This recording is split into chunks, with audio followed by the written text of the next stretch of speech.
Welcome to Money Chats and Mishaps, a podcast by Fam Brokers hosted by Renae Long, the director and founder of Fam Brokers. Today we're welcoming Megan Nastrom.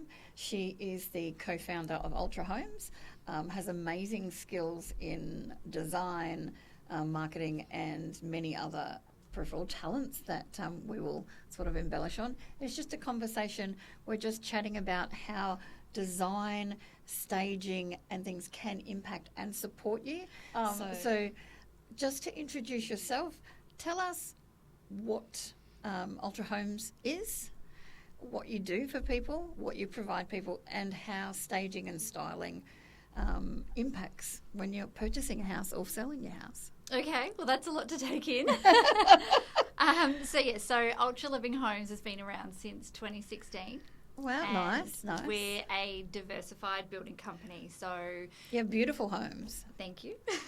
We deal with your first homeowners, investors, growing families, second and third time purchasers, developers. Yeah. So we're into new home building as well as townhouse and terrace projects, and we're also in the NDIS project space as well. Oh, wow, I didn't know that. So you do terrace and NDIS as well. Didn't know that.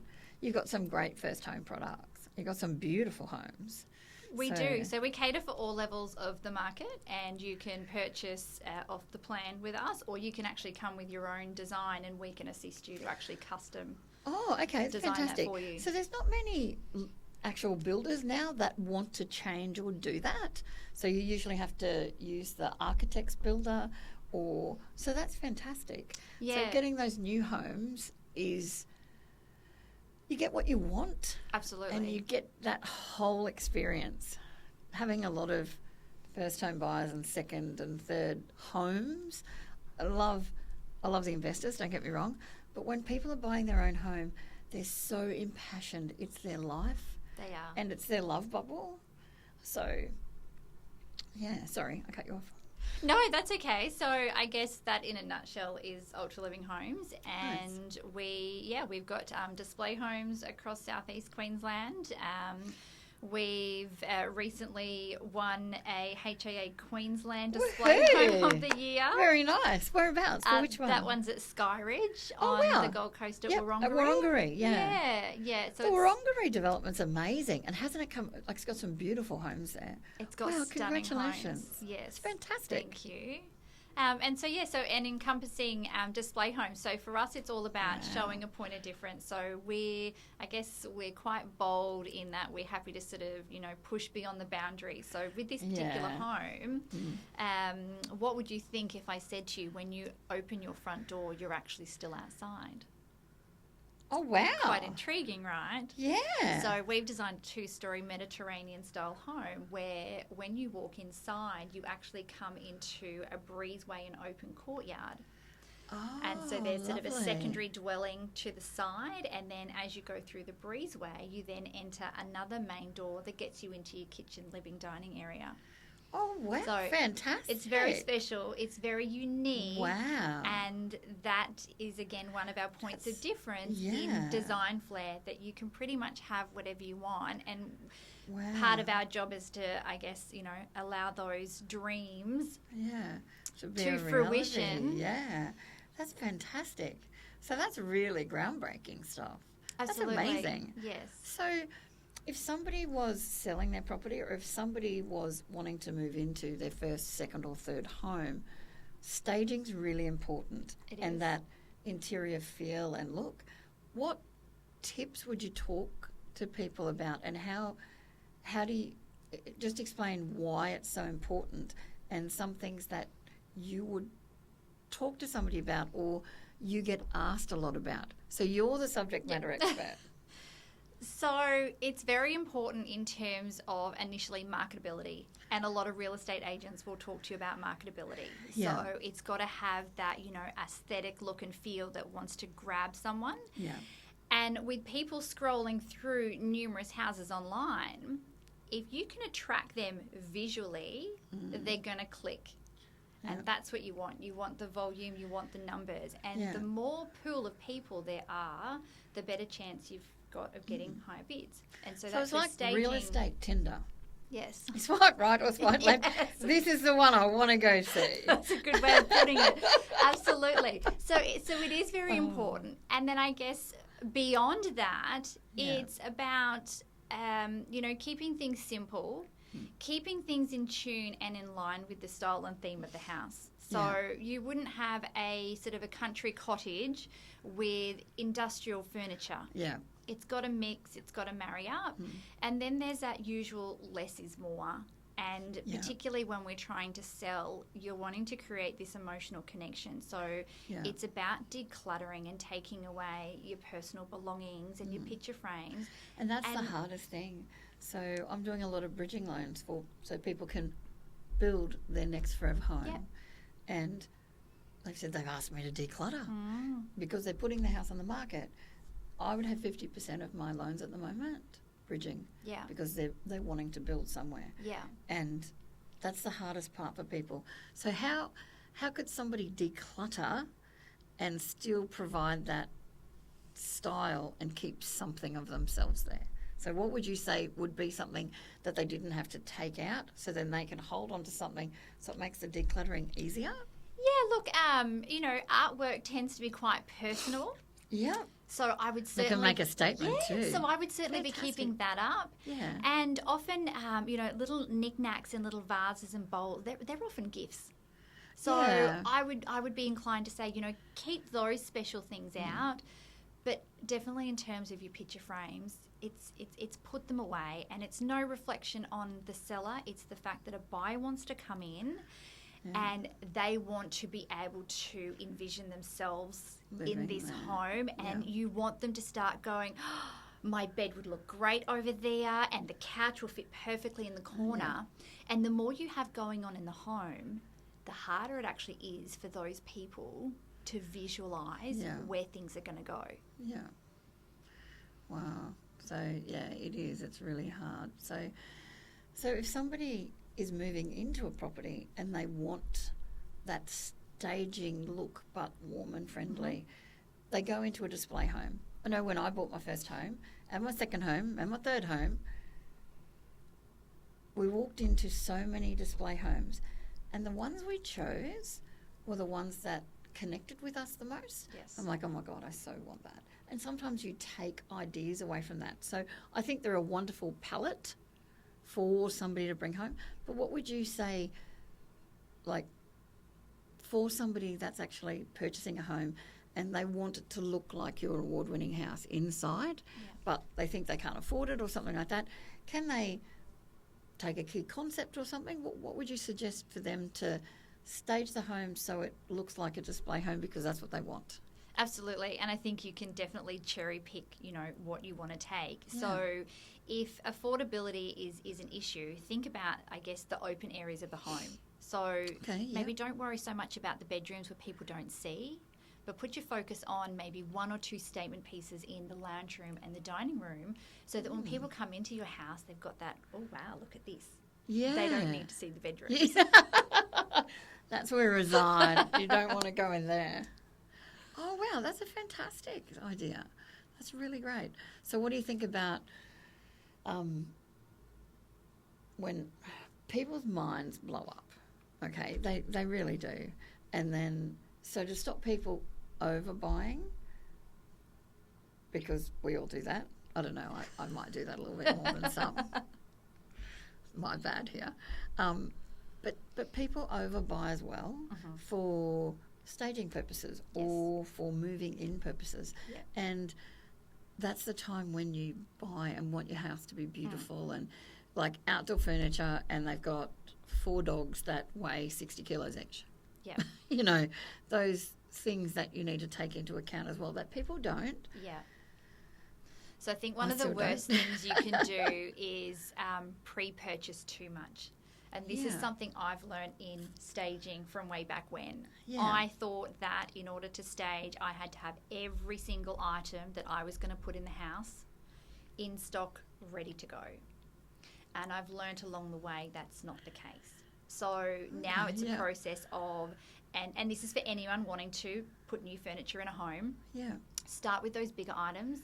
And I say that too for 2 reasons. One, because there might be a weight on a dining table or a lounge, so you need to allow for that. So and since COVID, haven't we learnt that? we have. Yes. We have very much. So locking in key furniture, Yeah. and I guess then from that furniture, that's going to start to depict your style and your theme, and you don't want to sway away from that. So I would be getting those key items and then halting, and then once you've moved in, set those main items up. If you've got a particular piece of artwork, work out where it's going to go, start to put different things in rooms, and then you can fill later. That's a great idea. I know I've bought shoes on special that were amazing, and I've had to wait to find a dress that fits suits. Don't you hate that? Or the I other hate way that. around, you've I got know, the dress you've got a without the fantastic shoes. dress and you're like, I can't find the damn shoes. And, I mean, we've all had that issue, right? Yeah, absolutely. But it's true. It's the same as the house. I never thought of it like that. So they're really great tips and tricks. So if somebody is wanting to purchase a house, and clearly they're going to go to Ultra Homes now because you're so amazing. Of course.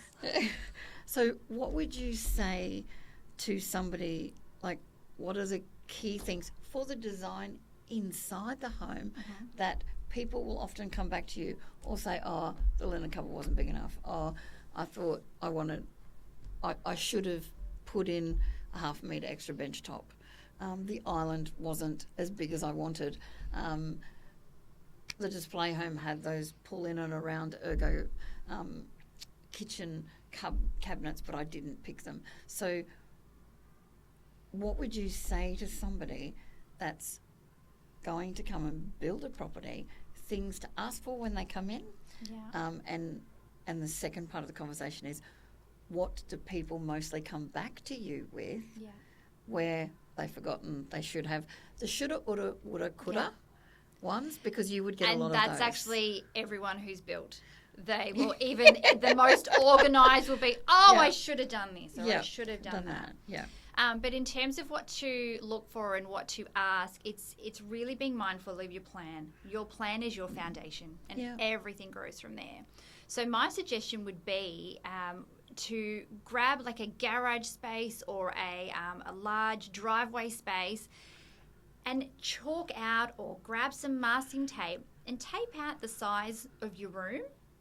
And then, for a bedroom, for example, it's easy to mark up where a bed would go, bedside tables. So there's so much that you could actually do, or even just from using the plan to scale itself, look on the website for your furniture, get the dimensions, and draw it in and start to understand the scale. So that's probably the biggest thing is scale. People see a plan, go, yep, great. And then when they go to put their dining table in or their lounge in, it's, it doesn't fit. It doesn't fit. So it's really understanding all of that, and especially if you're going to bring furniture from an existing property into a new property that you're building, make sure that those rooms are going to fit the furniture pieces you've got if they're items you're not budging on. So I've seen people say, no, we've got a king-size bed. I said, but you've bought a property with 3 of the rooms that are 2.8 by 2.7. Do you jump in it from the door? And they go, I didn't think of it like that. And that's just it. All these little things people often don't think about. And the biggest thing for me is storage. So I love you for that. Storage was my bane of my existence in my first house. It didn't have enough. Yeah. The linen cover wasn't big enough. Yeah. I like linen. And I think people forget. And so whilst I don't have all control over all our plans, I do have a lot of control over our display home designs. And so that's where I can really put that feminine touch, that practicality, that functionality, that mum into that particular home. Exactly. Where are my kids putting their school bags? Where are they putting their shoes? Where's all the board games going? Where's all the extra linen going? So it's making sure that there is ample storage, be it in the laundry or an actual linen cupboard, sliding doors, walk-in, whatever. And same with the bedrooms, making sure that the robes are of a decent size, because I feel that that is the biggest thing as to why houses get cluttered, because there's not sufficient storage space. Yeah. So if we can build that into our homes, I think that allows for everybody to have a clutter-free space. And that also makes it, and the clutter-free space makes living easier. Absolutely. So, but yeah, no, there's some great tips. So, and I know that I get so many clients come to me and say, we're buying a such and such home. We've got a house and land package. We don't, and I think the ones that come back to me with so many, we did this, we bought the wrong furniture, we bought the wrong this, we bought the wrong that. We keep getting variations. Yeah. For me, I want all the variations done up front. Yeah. Because once you submit the home loan, if you have another $30,000 to $40,000 worth of variations or $5,000, you have to come up with that. Yes. And most people don't understand that. Yes. But those variations are really important because it's that decluttering that, my wife's now pregnant. You know, we've got 2 little ones and the dog, and this is what we want. We actually want a larger outdoor space because of the dog and the kids. You know, so we want to undercover, we want to do this, we want to do that. And the variations for everything is, for me, is really important for them to get it up front. So if somebody wants to change their property, and everybody goes into a display home to go, oh my God, I'd love that. I never thought that would, fantastic. I'm going to take a picture. Yeah. That is what I'm going to have in the nursery. Yeah. That is what I want. Oh my God, it's amazing. And I'll often get people say, I want to buy that display home. Yeah. And I've done finance on display homes, and it's very different to buying a normal house. Yes. Okay? Because they've been custom built. They have all the gadgets and gizmos. Yep. They have the top of the line. They're finished beautifully. And sometimes you can even buy the furniture with them. Yep. Because people will negotiate. And sometimes they buy them and the builder still lives in them, but they have that 2 or 3 year lease. Yep. They're the easiest ones to get. The hardest ones to get is when they come on market and you've got less than a 12-month lease. Yeah. So if somebody wanted to buy one of your display homes, do you go out to market with those, or how do you sell your display homes? Well, yeah, there's, I guess, 2 options that, yes, you've got the sell or you've got the retain. In order to sell, well, yes, we've got the abilities that we can go to market ourselves. We've got all the appeasing photography. Yeah. So to sell a display home, I guess, is no different to selling it to, a normal house to the general market. Yeah. In the past we've done a sale. This was actually over COVID, where they weren't actually able to get to Queensland to view, but saw all the photos, did the video walkthroughs, loved the furniture and just wanted everything. Yeah. So you would get that a lot. I haven't had one where I've settled on a display home and they haven't wanted the furniture.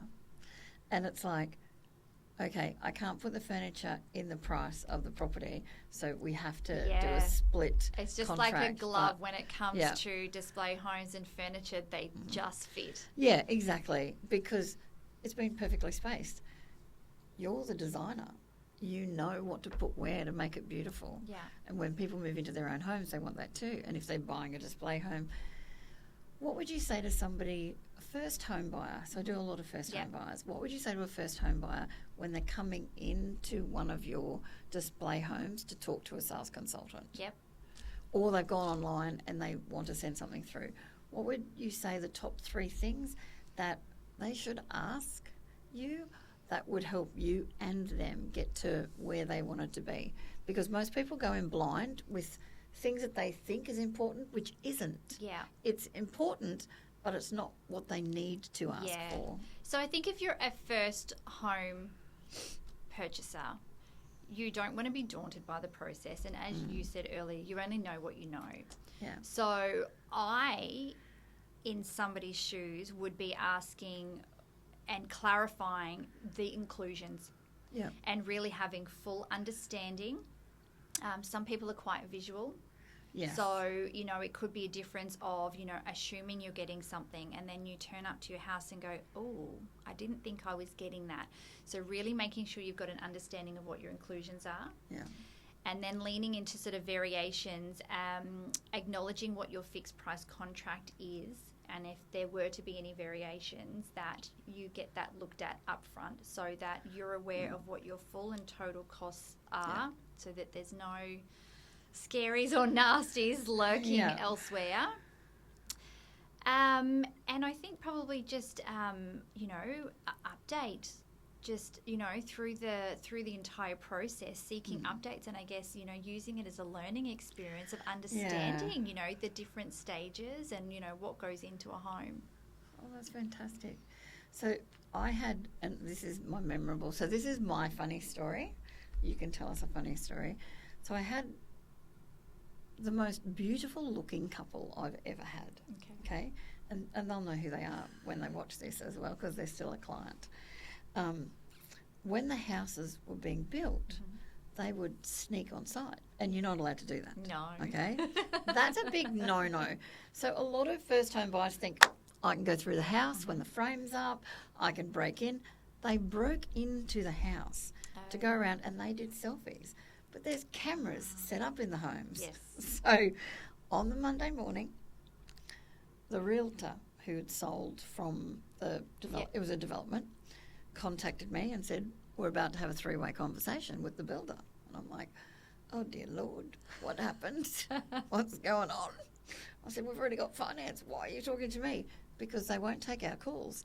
We're pretty sure they'll take your call. And I'm like, oh dear Lord, what did they do? Okay. So they had gone through and they took selfies against the wall, and they did, whoa, this is our bedroom, this is our kitchen, oh my God, it's nearly ready. Yeah. And they were there for like an hour and a half. Oh, wow. Okay, it got flagged. Yeah. Security came. They bolts out, breaking the back door, leaping a fence and running. Okay, they got away. Which is ironic because they're running from their own I know, home. they're running from their own home. Right? So that's so funny in itself. And then I'm like, they did what? And you've got it on film? So they send me through a zip file. I looked at it and it felt like my children, and they weren't my children, but I felt like my children were just busted for break and entering, okay? And it's one of those Facebook clips sort of thing. I'm like, oh, I'm really sorry. And I'm apologising. I'm going all through that grief process for me going, oh, my God, I'm going to kill him. Oh, my God, I'm going to kill him. Oh, my God, I didn't kill them. So I phones them up. So I phones Mrs. One Up first and then Mr. One Up. And I said, I just want to tag team you in on this call. And she goes, did we get busted? And I'm like, yes, you did. She's like, whatever her husband's name is at the time. He's on the phone call. I said, guys, the builders stopped work on your property and there's damage that you have to pay for. Oh, what do you mean? How did they know? I went, you were filmed the entire time. They've sent me an hour of footage on you taking your selfies and pictures, and you really shouldn't have done what you did on the kitchen bench because they christened the house, which was worse. And I'm like, oh, my God. You left that to the end. Yeah, I did. So if I could say anything out there, if you want to walk through with your property, please talk to your builder. You are being filmed. Oh, absolutely. They will track you down. And it's not that builders don't want clients on site. It's a workplace health and safety issue. Exactly. So by simply contacting your builder or site supervisor, they'll provide the access. Exactly. And they'll walk you through it and say, this is what we're doing here. They'll talk about it. Make it an engaged process. Don't be, oh, the builder's doing their thing, I'm going to break in after hours. Because it's technically breaking into... You may own the block of land, but there are workplace health and safety provisions. There's so many provisions. You can't do it, guys. Please don't do that, because I don't want to see any more films like that.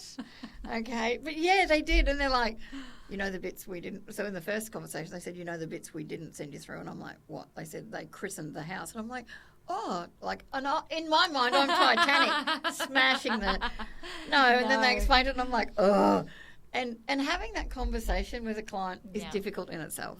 But telling them that it was filmed, they're like, I want the film! They need to destroy it! And I'm like, you're being billed for the back door and to fix what you broke. But please. And I said, I've arranged, and I said... And I did. I arranged because I knew when he was working and when he wasn't on weekends because I'd worked with him for months. So I said, I've arranged for the stage 5 and just pre-lock up Yeah. to, to go through with supervisors. They never turned up. Too embarrassed. I think so, right? So, but I think that's really important because you've got your things and you've bought that staging and you want to go through your new home. And new homes are amazing. Established homes are amazing too. But building that new home, it's that journey of stress, wonderment, happiness, stress, wonderment, happiness, stress, wonderment, happiness, pulling your hair out, ringing your broker going, ringing the builder going, but it is. And we all go through it. So we share the experience with the client. And sometimes I don't think the client understands that we're there to help them. And you can vent because you're having a bad day, but let us work through it. You would have so many of those experiences. So what would you say to de-stress a client, apart from please make a time? We don't want to see that on film. Oh, look, I think it's, a lot of it's about having empathy and having that empathy both ways. Yeah. And we can always appreciate and understand a client's frustrations, but sometimes it's that frustration comes before we've had a chance to act. Yeah. So, there's sort of a little bit of a crossover there, and understanding that sometimes delays happen, and delays happen that are outside of our control. Yeah. Weather happens. Weather, which exactly. is outside of our control. Yeah. And 'tis storm season.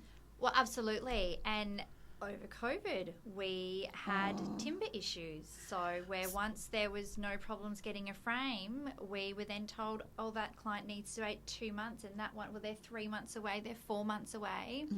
So things happen, but I guess it's for a client to understand we never want to hang on to their house. Yeah. We want to get them in as soon as possible. Yeah. Sometimes it just doesn't go as smoothly as we'd like, but the end goal is still the same. Get the clients in and make sure that they're happy. Yeah, that's true. And it's their end result, right? And they refer your company to other friends. It's that barbecue talk, as they say. Yeah. Because one person talks to one person, 40 to 50% of my clients come from referrals from clients. And you hold on to those clients. Absolutely. Because they're amazing. Not only do they love you, thank God, but you can work with them and they know and the expectations, but they become a great advocate too. Because delays, especially with building, there are a lot of delays and things. And, when you talked about make sure you know what you're getting and the colour was wrong or something, that's why you have the designers and stylists, and trust that person that's got that job at that building company because they're the subject matter expert. It's really important that you listen to them. You might think a black door frame looks great throughout the entire house, and when you look at it with the door shut and your child's 15 and puts bars down it, which I've seen at a house before, they go, probably wasn't the right idea, and didn't realise that when he was 15 he was going to do that and think it was funny. Yeah. So, TikTok looks great, but Absolutely. swings and roundabouts. So tell me a little bit more about Ultra Homes and you and your role and what you do to make people happy, which you do. Or tell us about a funny story, either or. Well, I'll tell you what I do within the business. Yeah. So I'm always scouting for display home opportunities, so talking with industry bodies or developers. Yep. And once we've got a display home opportunity, it's then sitting down with our draftsperson and coming up with a plan. And providing a brief in terms of the demographic, the area, the style, and how much of a wow and point of difference we want to put out there. Because at the end of the day, you want people to walk into your display. You need to, from the outside, give them a reason to Visual go into appeal. your display. But I think that's amazing. You will have that visual display and you'll have that je ne sais quoi when you walk into that courtyard. you know. Absolutely. I think that's fantastic. Yeah. Sorry, I digress. No, that's okay. I still went back to that. So I've really got to see this house. You do. Everybody does. Yeah. So from there, once the plan is locked in, it's then organising all the internal and external colours. So it is every single product that goes into the house that's getting selected. Yeah. Okay. So it's a very, I guess, meticulous job in terms of, documenting all of that and making sure that everything is going to, collectively, that palette is going to come together. And then whilst the house is being built, I'm then working on vision boards in terms of the overall concept of the furnishings inside. Do you get many people bringing you vision boards? Some do in the colour consult. So we ask people to come prepared, and whether that is a clipping from a magazine, if you own magazines these days. Yeah, that's true. But Pinterest, Instagram, bring in your screenshots so that at least we've got something to look at to start to understand your personality mixed with your style. Yeah. So that when we start talking about colours and, different textures and materials. But that's great. We can align those to you. So it's getting those mood boards together, and I do one specific for every room, and that's because I'm a really visual person. So I like to see and know what's in every space and make sure it aligns. Because sometimes you'll start with an item and you'll finish a room, you'll go somewhere else and you'll come back and go, no, it's not right. Yeah. So you start And again. you can change your mind. Absolutely. You don't always get it the first time. So that's then happening in the background. I also get really involved. I actually do the electrical plans for our display home. Oh, wow. Yeah. Nice. So that's You can never have enough downlights or fans. And No, your, and that's the another- placement of your air conditioning unit impacts the whole house. Sorry. It does. Yeah. Yes, and that's another thing, regardless of first homeowners, be mindful of your electrical plan, because it could be as simple as not having a two-way switch down a long hallway when you need one. Or not having a double plug. A double plug, And you've got exactly. a single plug in the kitchen. Yes. Why wouldn't So- you invest with another one and then put one in the walk-in room? That's right. Pantry So or whatever? all little things, electrical are just Yeah. as important as the rest of the house. Yeah, fantastic.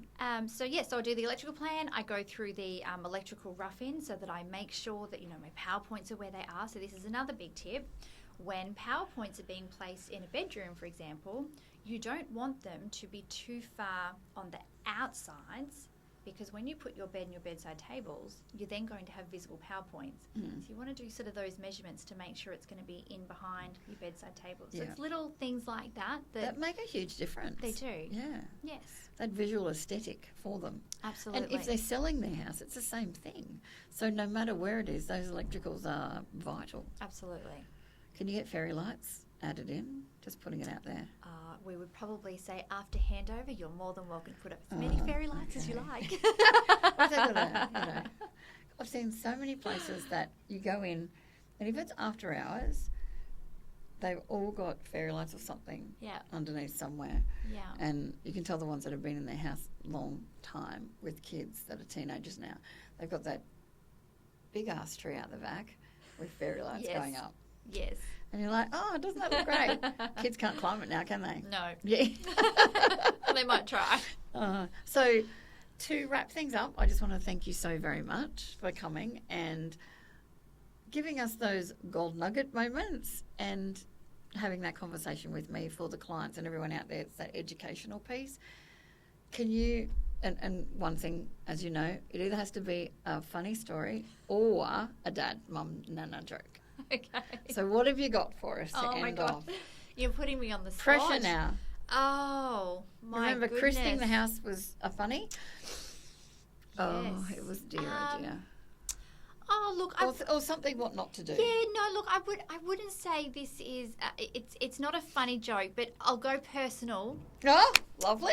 But not personal. No. That's where we were going before, so out of that space.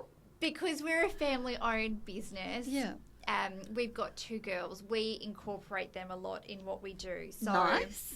at times when we're staging display homes, we bring the girls along with us. So often we're having dinner picnics on the floor, and they're going through and they're making their own houses out of all the cardboard boxes from the furniture, and they're choosing their rooms. So 6 and 15.